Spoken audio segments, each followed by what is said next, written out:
This is Democracy Now!, democracynow.org, the War and Peace Report. I'm Amy Goodman with Nermeen Sheikh. On Monday, I spoke with another retired colonel. That was U.S. Army Colonel Lawrence Wilkerson, who served as Secretary of State Colin Powell's Chief of Staff from 2002 to 2005. Wilkerson talked about how the U.S. worked with the Iranian commander, Qassem Soleimani, who Trump just had assassinated, how the U.S. worked with him to fight the Taliban in Afghanistan. Soleimani and his entourage were actually helping us in Afghanistan in 2001, early 2002, to fight the Taliban. We got indispensable help from Iran in that regard. Can you elaborate on what Soleimani did back when you were in the Bush administration? You were working with him. Well, what we had in the first days of our reaction in Afghanistan was not really a military action. It was a CIA action. Donald Rumsfeld actually got furious with the Army because he couldn't get into Afghanistan fast enough. If you look at a map, you'll see why it couldn't get into Afghanistan fast enough. Of course, we had to go over to Pakistan, Uzbekistan, and ask them for overflight rights and for logistics rights and so forth in order to even get into Afghanistan. But what you had was you had essentially a war between the Taliban, Mullah Omar and his group, what was left of al-Qaeda, and the Northern Alliance, which the CIA had been supporting all along. They had killed Massoud, the Lion of Panjshir, the guy who was really leading the Northern Alliance, too. Al-Qaeda had killed him about the same time they did the 9/11 attacks. So it was really chaotic. When we did get some special operators in, and we got a lot of aircraft in with, of course, precision-guided munitions, then we began to turn the tide, and we began to get to a situation where I can tell you we were all almost apoplectic at the time. We didn't know who was going to invest Kabul. We didn't know that we hadn't just turned Kabul over to the Northern Alliance and thus to a continuation of the last 30 years of warfare. So we were very anxious to make sure everything worked the way we wanted it to after that so-called victory.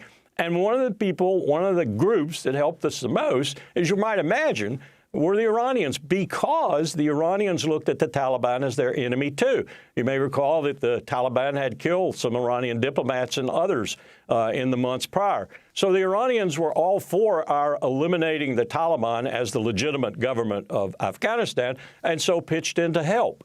As I said, once President Bush had given his speech about the axis of evil and included Iran in that, their desire to help was not quite as ardent as it was before, but they nonetheless, realizing, as Iran almost always does, I hate these people who say they're irrational. They're far more rational than we are. Let me say that again. The leadership in Tehran is far more rational than the leadership in Washington. So they decided they would continue to help us because, after all, the enemy of my enemy, you know, all that old good business about the enemy of my enemy is my friend. And they did, in fact, continue to help us all the way through the Bonn Conference. And Soleimani was part of that at the time. So that is a colonel who was deeply involved with us at the time, the Chief of Staff of Secretary of State Colin Powell, who gave that speech at the UN pushing for war, saying that there were weapons of mass destruction. That was Lawrence Wilkerson. He was responding to Pence tweeting out that Soleimani and his entourage were actually helping us in he was saying that Pence's words were laughable. That, Pence had just recently tweeted that Soleimani assisted in the clandestine travel to Afghanistan of 10 of the 12 terrorists who carried out the September 11th terrorist attacks in the United States, trying to link Soleimani to the 9/11 attacks. So he says that he actively supported fighting the Taliban in Afghanistan. And as even Trump admitted yesterday in his speech, the Iranians were also fighting against ISIS. And if you can talk about that part of this, what is happening right now with this battleground now going back to Iraq, a place you know very well, and taking out Soleimani, who was key in fighting ISIS. Was that directed at me? Yes, Andrew Bacevich. Yes. I think Larry Wilkerson was making the key point. and that is that Iran is a nation state that pursues its own interests. We tend to think, many Americans tend to think, of Iran in ideological terms, that it's a revolutionary state. Now, there is a veneer of ideology. There are these demonstrations in which people chant death to America. It seems to me we would be wise to take all of that with a grain of salt, not to ignore it, but to not let that define our understanding of what to expect from Iran. It would make far greater sense to assume that they were concerned with the security of their nation, the well-being of their people, and the survival of the regime. We have for far too long, we the United States, have for far too long tended to view this part of the world through a Manichaean lens, in which there are good guys and there are bad guys. And we find ourselves in this peculiar situation where the Iranians are bad guys and the Kingdom of Saudi Arabia ends up being the good guys.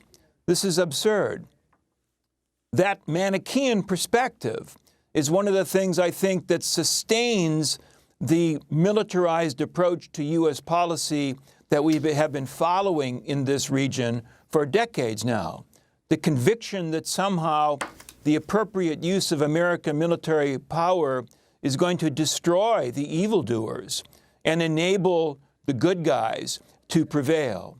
That hasn't happened. It hasn't worked. It won't work.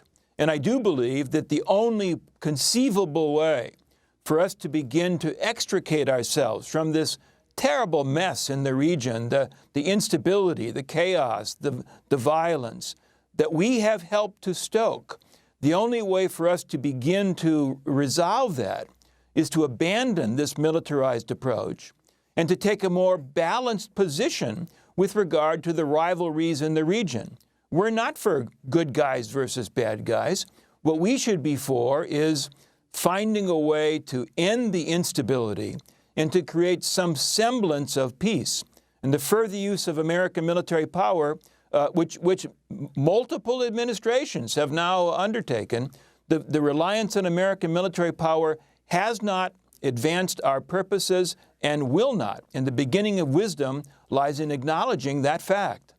Well, Professor Bacevich, I want to go back to 2017 when, in fact, President Trump indicated that the U.S. might not entirely be the good guys, as you said. This was just weeks after his inauguration. In an interview with Fox host Bill O'Reilly, he was asked about his relationship to Putin. This is what he said. I say it's better to get along with Russia than not. And if Russia helps us in the fight against ISIS, which is a major fight, and Islamic terrorism all over the world, right, major fight, that's a good thing. Will I get along with them? I have no idea. It's very possible I won't. Putin's a killer. A lot of killers. We get a lot of killers. Why, you think our country's so innocent? You think our country's so innocent? I don't know of any government leaders that are killers. Well, take a look at what we've done, too. We've made a lot of mistakes. I've been against the war in Iraq from the beginning. Yeah, mistakes are different than... A lot of mistakes, okay, but a lot of people were killed. So a lot of killers around, believe me. So that's President Trump, just newly inaugurated in February 2017, speaking to Bill O'Reilly, who's, of course, no longer at Fox News. Your response, Professor Bacevich. So you're backing me into a corner where I have to say something good about President Trump, because who knows if he even knew what he was saying, and how seriously he was in saying it. But there is great wisdom in acknowledging that we are not innocent. We have not been innocent in the Middle East. We have not been innocent in the entire history of our republic since 1776. We have enjoyed enormous success in accumulating wealth and power. But the process of accumulation has been one that involved doing evil things. Not all of it's evil, But I do believe that the president is absolutely right, that if we are able to acknowledge that we are not innocent, then that is a point of departure for reevaluating our role in the world at the present moment. Because if we are not innocent, then that gives you a different perspective, for example, on this latest dust-up between the United States and Iran. All of that said, one of the great difficulties with this president, that whatever he said on Tuesday, he's almost certain to contradict by Thursday or the next week, and he reverses course.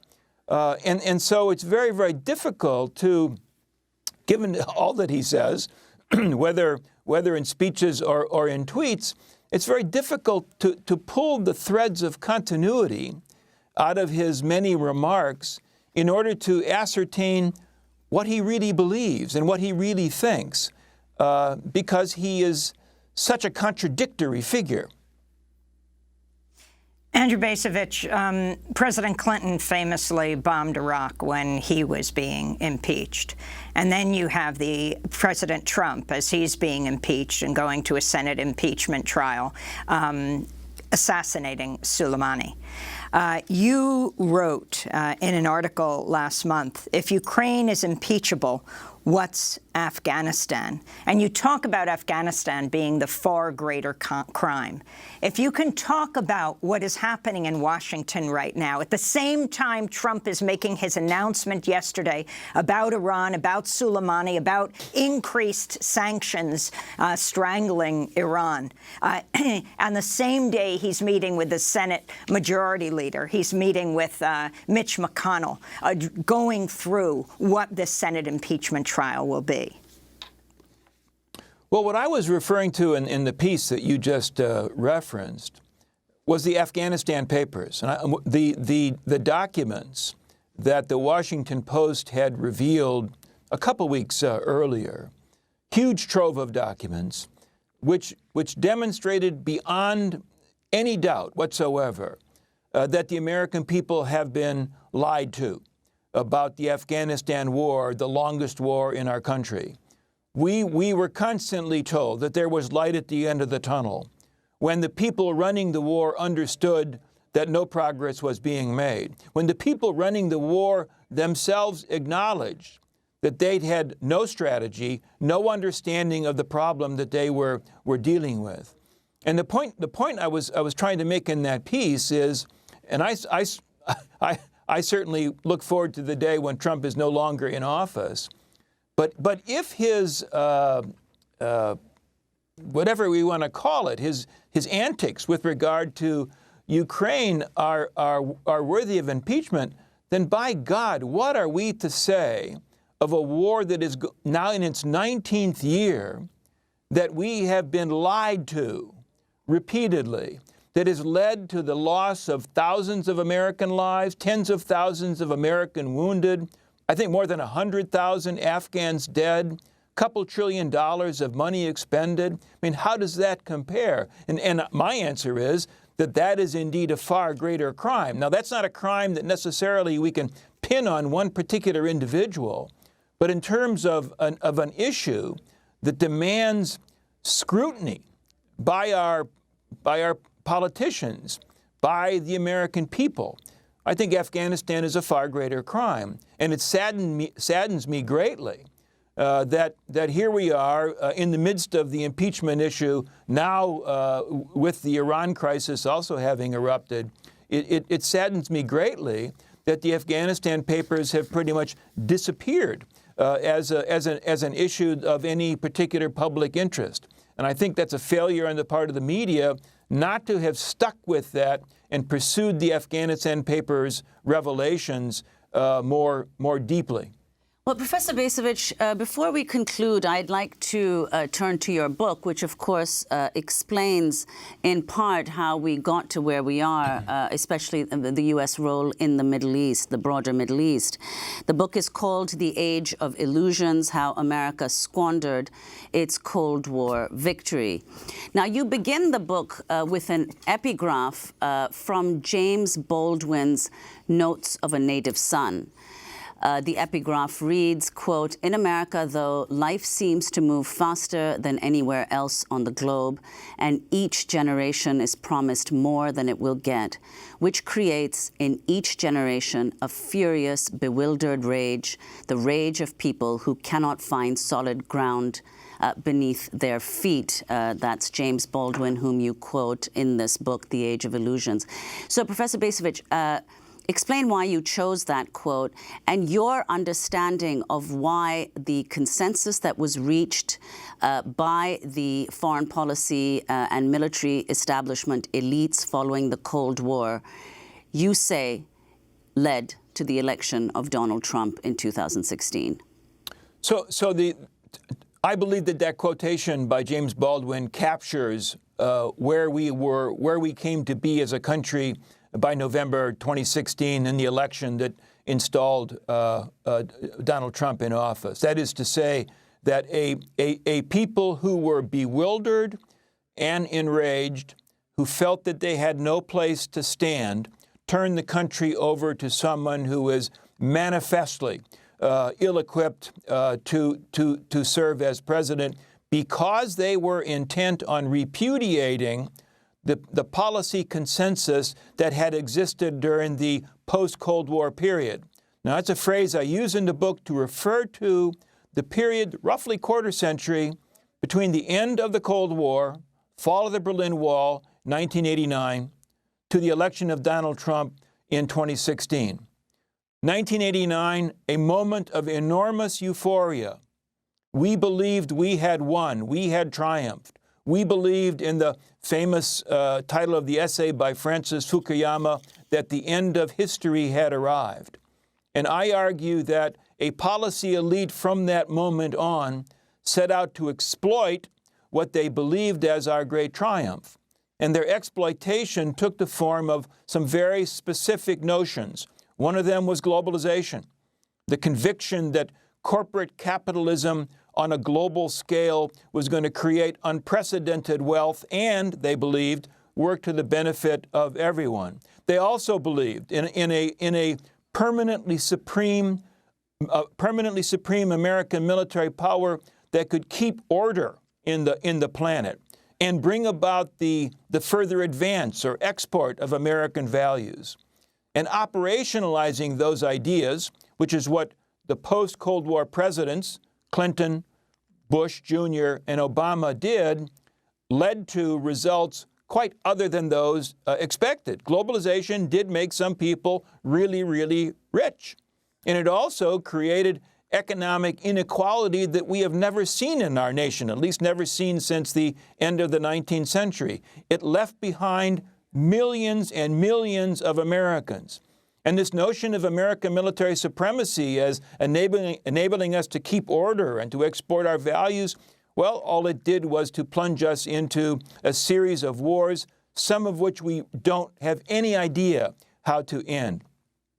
So I think what happened, and there are lots of explanations for how Trump got elected. The earlier discussion of ads on Facebook, I'm sure, played a role. But my argument would be that the central explanation for Trump's victory, that the election was a repudiation.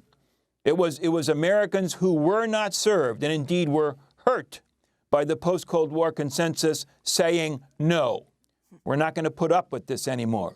Unfortunately, that led to the election of somebody who is utterly incapable of correcting the mistakes of the post-Cold War period, reuniting the country, and putting us on a more sensible course. Hence, the continuation of this crisis, which will last throughout the Trump years and in all likelihood will last beyond the Trump years. Andrew Bacevich, we want to thank you for being with us, retired Colonel, Vietnam War veteran, Professor Emeritus of International Relations and History at Boston University, now President and co-founder of the Quincy Institute for Responsible Statecraft. His book is now out, The Age of Illusions, How America Squandered Its Cold War Victory. Andrew Bacevich lost his son in Iraq. When we come back, inside China's push to turn Muslim minorities into an army of workers. Stay with us.